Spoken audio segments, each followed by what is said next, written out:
Ia ole taimi le neu te whewhasu atu fo i se tasi leo aafiaga sa tupu mai te au.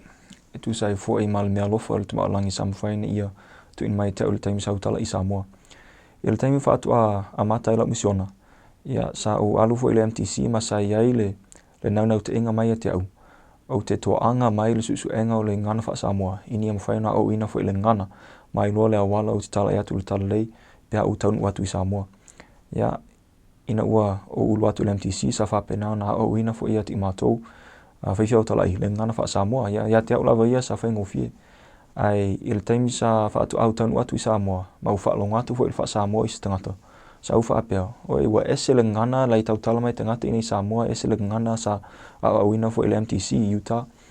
Ia o le taimi lava lea sa o maua lava le whaanoa noa ma le whaavaivai. Ia awa lava o te lei malama lava se tasi leo mea sa whapena na Tautala mai tangata mai e te au. Ia ina ua o maua la usua mua mua. Ia sa utai awa lava le palangia la usua. Ai sa leilo na faasamoa. Ia ai ngā whapea mai tangata ua umana o ilo faasamoa. Awa awa usi tangata Polynesia. O ma ua masaini ma oma la usua i asia senga matulanga whapena. Ai nā masani o na whai tangata mai e te au. Awa ala ule iloa ina o le faasamoa. Sau lango na ina lava le lea o ngā o le utofinga. Awa lava sau le uiloa ina. Le awala e fesiswani i tangata. Awa ala ule iloa Tautala. Ia umul masina e tasi sa whapea o na whaia le matu whaatanuanga mo le matu presidente misiona. Ma ino ofisi mai le presidente e te au whapea elda da muni. Pe eise mea te manau i le fesiswani. Ia sa au tale atu fo le presidente whapea i oi. E manau mea o le fesiswani i le aoaoina o le ngana faasamoa. Ia ona tilo mai lo la ia fo le presidente misiona ma fisili mai te au. Elda da muni.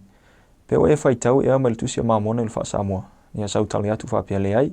O te le whaitau wao lo ule malamalama. Tilo lo le president mission mai te au whapea mai, elda da muni.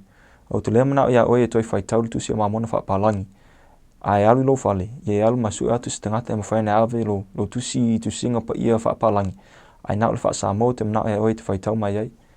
Ia nao alu fo i le whale, e sa ese o ulangona fo i le tulanga sa whapea na whaasoa mai lo president mai te au. Awa te au alu fo ia au i lo ususu enga o te leo malam fo i le faasamoa. Ia ai uila ia sa whapea on musu mai le ngang pa ia mai te au. Ia au muli atu fo i le whautuanga le president misiona. Nau alu fo i nau TIS o tusing pa ia whaapalangi. Ai nau le faasamoa mai le taimi le nau le faasamoa sa u whaitau mai ai. Ia o le isi masina. Sau siti atu fo i sisi motu leo sa vai. Ina ua alu fo i lum le vaa, taun ua atu leo sa vai. Ina ua whaatu a tu vai fafo o le vaa. E pei lava sa pupula lo mafau. Ma sa mawhaina o malama so se mea lava sa Tautala mai tangati a te au. Mana tu au tele i loa faasamoa ai au tele i tu ilonga fo il vaa. Ai inua tu vai atu i fafo il vaa. Sa whapena o iloa ina mea lava na Tautala mai tangati a te au. Ma sa mawhaina o Tautala atu ma whaamtala atu o langona i tangata i le faasamoa. Ia i nasa o iloa ina.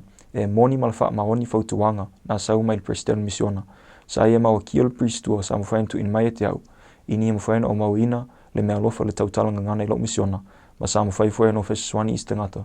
Ia mau le tala lei toi fuatai ina. E ala mai lo tala inga. Mai ala mai lo faasamoa atu ati latou.